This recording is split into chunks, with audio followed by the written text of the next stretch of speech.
नमस्कार दोस्तों, रामकला से दोस्तों प्रतापगढ़ ब्लॉग चैनल में आप सबका स्वागत है। आज दोस्तों हम बात करूंगा गाय या भैंस को सीमन कराने के बाद ऐसा अक्सर देखने को मिलता है कि मोटा डिस्चार्ज करती हैं, व्हाइट डिस्चार्ज करती हैं या पीला नहीं करती। तब क्या वो गाभिन हैं या नहीं हैं, सबको दोस्तों इस वीडियो में आपको बताऊंगा। वीडियो को शुरू से लास्ट तक जरूर देखिए। वीडियो को लाइक कर दें, चैनल पहली बार चैनल को सब्सक्राइब करके बेल आइकन पर क्लिक करें ताकि हमारा हर वीडियो आपको मिलता रहे। आपके मन कोई सवाल हो जाए और रह जाता है, नीचे कमेंट जरूर करें। ऐसा अक्सर दोस्तों देखने को मिलता है कि जब भी हम सीमन करा देते हैं तो हमें जो है डाउट होता है कि हमारी जो गाय है या भैंस है गाभिन होगी, गर्भवती होगी, गर्भ ठहरेगा या नहीं ठहरेगा। ये जो है दिमाग में टेंशन बना रहता है। तो आज के वीडियो में दोस्तों हम आप लोगों को ऐसा जो है तरीका बताऊंगा जिससे आप संतुष्ट हो जाएंगे। ऐसा देखने को मिलता है कि जैसे आप सीमन करा दिए हैं या क्रॉस करा दिए हैं, उसमें भी फर्क पड़ता है। सीमन से ऐसा देखा जाता है, अगर सीमन कराते हैं तो रुकने का थोड़ा कम चांस रहता है। अगर हम बछड़े या भैंसे से क्रॉस कराते हैं तो रुकने का यानी गर्भ ठहरने का ज़्यादा चांस होता है। देखा गया है कई बार। हमने दोस्तों इसे ट्राई किया है कि हमारे पास भी गायें थी तो लगभग हमने लगभग 3 बार सीमन कराया, नहीं ठहरा गर्भ। फिर नेक्स्ट टाइम वो फिर हिट पर 8 महीने पर आई, फिर उसे हम बछड़े से क्रॉस करा दिया, फिर वो गर्भ धारण कर लिए। तो ऐसा देखा जाता है। तो जैसे आप सीमन करा दिए हैं तो ऐसा माना जाता है कि अगर आपकी गाय भैंस गर्भ ठहर गया है, गर्भ धारण कर लिया है, एक अनुमान लगाया जाता है कि अगर गर्भ धारण किया है तो 7 दिन बाद हल्का पीला मोटा डिस्चार्ज होगा या 20 दिन 21 दिन बाद हल्का पीला मोटा डिस्चार्ज होगा। इससे क्या आप एक अंदाजा लगा पाएंगे कि ये गर्भ धारण कर लिया है।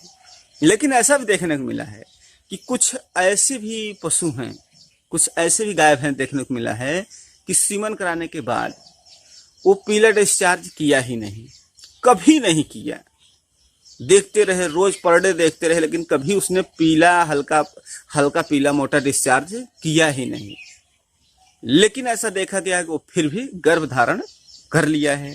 तो इसमें हम क्या मान सकते हैं? दोनों बातें सही है, यानी कि हल्का पीला डिस्चार्ज किया तो भी गर्भ धारण किया है, हल्का पीला डिस्चार्ज हमें दिखा ही नहीं, फिर भी उन्होंने गर्भ धारण कर लिया है।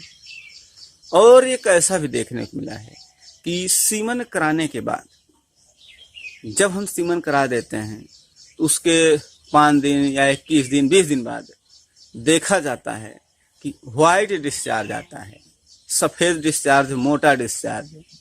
तब क्या वो गर्भ धारण करेगी? ऐसा भी दोस्तों देखा गया है कि पीला डिस्चार्ज नहीं किया, वो मोटा डिस्चार्ज, सफेद डिस्चार्ज कर रही है, तो भी दोस्तों गर्भ धारण किया है।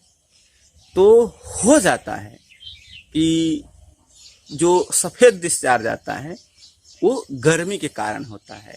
मौसम जैसे गर्म है तो जो सफेद डिस्चार्ज होता है वो देखने को मिलता है।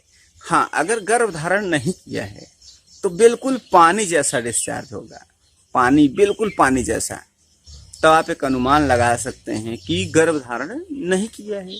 बिल्कुल पतला सा रहेगा, बिल्कुल पानी जैसा रहेगा, तभी जो है एक रहेगा शक कि नहीं होगा गर्भ धारण। अगर मोटा डिस्चार्ज है, सफेद डिस्चार्ज है, तो इससे क्या है, हम एक कंफर्म नहीं कर सकते कि गर्भ धारण नहीं है। एक अनुमान हम लगा पाएंगे, हो भी सकती है या नहीं हो सकती, लेकिन चांस रहता है। कब जो है गर्भ धारण नहीं करेगी, जैसे हम किस तरह से पता कर सकते हैं कि गर्भ धारण नहीं करेगी? तो इसमें भी एक होता है डिस्चार्ज से। जैसे आपके गाय भैंस के बच्चेदानी इन्फेक्शन हो गया है, अगर बच्चेदानी इन्फेक्शन है जो गाय है या भैंस है, तब दोस्तों वो गर्भ धारण नहीं करेगी। इन्फेक्शन की पहचान ये भी जानना जरूरी है। जैसे आप देखेंगे जो भी डिस्चार्ज होगा उसका, तो सबसे पहले तो लगातार डिस्चार्ज करते हैं, यानी जैसे कि आज किया, 2 दिन 3 दिन 4 दिन बाद फिर किया, डिस्चार्ज उनका चलता रहता है। आपको सप्ताह में 1 बार 2 बार दिखाई देगा। वो डिस्चार्ज किस तरह से होगा? किसी भी तरह से हो सकता है इन्फेक्शन का डिस्चार्ज, जैसे कि पीला, बिल्कुल पीला पीला रहेगा, बहुत ज़्यादा मात्रा में डिस्चार्ज होगा। अगर इन्फेक्शन है तो पीला कलर का ज़्यादा मात्रा में डिस्चार्ज करते हैं। और अगर डिस्चार्ज की बात की जाए तो दूध जैसा, जैसे आप दूध को ज़मीन पर डाल दीजिए, सफ़ेद सफ़ेद व्हाइट कलर का रहेगा, दूध पानी जैसा दूध होता है, जिस तरह से चूना का पानी जैसे मान लीजिए उस तरह से बहता रहेगा, वो भी बच्चेदानी की इन्फेक्शन है। अगर इस तरह का है तो फिर गर्भधारण नहीं करती। और अगर देखा जाए तो एक और आता है, बिल्कुल दही जैसा, मोटा रहेगा, ज़्यादा मात्रा में रहेगा, दही दही जैसा रहेगा। अगर दही के जैसा है तो भी जो है वो गर्भधारण नहीं करेगी। तो दोस्तों अगर इस तरह से है इन्फेक्शन है, और ऐसा भी देखा जाए तो पानी की तरह बहता रहता है, जैसे बैठती हैं तो वहाँ पानी से जैसा बहुत ज़्यादा गिरता है, वो भी एक इन्फेक्शन माना जाता है। फटा फटा रहेगा, दूध जैसा दही जैसा, बिल्कुल फट जाएगा, जैसे दूध फट जाता है वैसे भी देखने को मिलेगा। ये भी इन्फेक्शन होता है। इन्फेक्शन के कारण होते हैं, कई कारण होते हैं।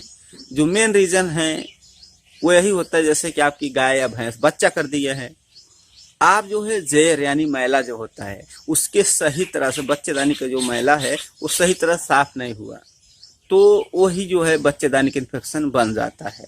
तो जब भी आपकी पशु बच्चा करे तो बच्चा करने के बाद उसका मैला का जो है सही से ट्रीटमेंट करें। जो भी देसी उपचार देते हैं, यानी गर्म तासीर को उसे दीजिए खुराक लगभग 8 से 10 दिन तक, ताकि जो भी मैला है कट करके थोड़ा थोड़ा गिर जाए, पूरा साफ हो जाए। और यूटोन पिला दीजिए, बहुत बढ़िया है। और इसको भी लोग पिला रहे हैं, 100 से 125 ग्राम आप पिला सकते हैं अपने गाय भैंस को। अब बात आती है दोस्तों, जैसे कि बच्चेदानी का इन्फेक्शन हो गया तब हमें किस तरह से करना है। ऐसा होता है कि बच्चेदानी का इन्फेक्शन हो गया है और बार बार रिपीट हो रही है, बार बार हीट में आ रही है, हम जो हमारे पशुपालक हैं परेशान हो जाते हैं। तो उनको करना क्या है, सबसे पहले एक बात ध्यान रखना है, उसको पेट के कीड़े की दवा दीजिए, पेट साफ करने की दवा दीजिए। जो भी उसके हैं, जब भी दवा देना है दोस्तों तो सुबह दीजिए खाली पेट। खाली पेट देने के बाद जो है जब उसका देखेंगे तो गोबर पतला होगा, यानी पेट साफ होगा, गोबर पतला होगा। गोबर पतला होने के लगभग 3 से 4 दिन या 5 दिन बाद, जैसे दवा दे दिए कीड़ी की दवा, उसके 4 से 5 दिन बाद आप इन्फेक्शन की दवा करिए। इन्फेक्शन में अगर देसी दवा की बात की जाए तो बहुत सी दवाई हैं जो अच्छे से काम करती हैं, लेकिन कीड़ी की दवा पिलाने के बाद ही ये दवा काम करती है। तो किस तरह से हमें देना है, आप दोस्तों एलोवेरा जानते होंगे। एलोवेरा का डंठा जो है इतना सा ले लीजिए, एक डंठा जो है आप आग पे भून लीजिए। आग पर भूनने के बाद उसके छोटे छोटे टुकड़े कर लीजिए। फिर टुकड़े करने के बाद उसमें थोड़ा सा चीनी मिला दीजिए। चीनी से क्या है, स्वाद उसका अच्छा होगा, वो खा लेगी। और ऐसे करके आपको 7 से 8 दिन तक खिला दीजिए। सुबह भी खिलाइए, शाम को भी खिलाइए। अगर आपके पास व्यवस्था है तो दोनों टाइम दीजिए, अगर नहीं है तो एक टाइम सुबह खाली पेट दीजिए। व्यवस्था का मतलब जैसे एलोवेरा कहीं मिलता है, कहीं नहीं भी मिलता है, तो पशुपालक जो है परेशान रहते हैं कि हम किस तरह से करें। तो 7 से 8 दिन तक आप इसको दीजिए। फिर जो दूध जैसा डिस्चार्ज, दही जैसा डिस्चार्ज आ रहा है, ये पूरी तरह से खत्म हो जाएगा। फिर जब खत्म हो जाएगा तो ये हीट पर आएगी।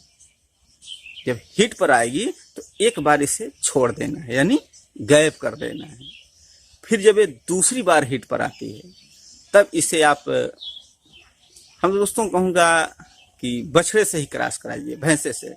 जैसे बार बार रिपीट हो रही है, बार बार आप थक गए हैं, परेशान हो गए हैं, तो बछड़े से एक बार क्रॉस करा दीजिए। या आपके पास बछड़े नहीं है तो आप सीमन करा सकते हैं डॉक्टर को बुला करके। तो इस तरह से दोस्तों आप बच्चेदानी के इन्फेक्शन भी ठीक कर पाएंगे। गर्भधारण का भी दोस्तों है कि गर्भ भी ठहर जाता है।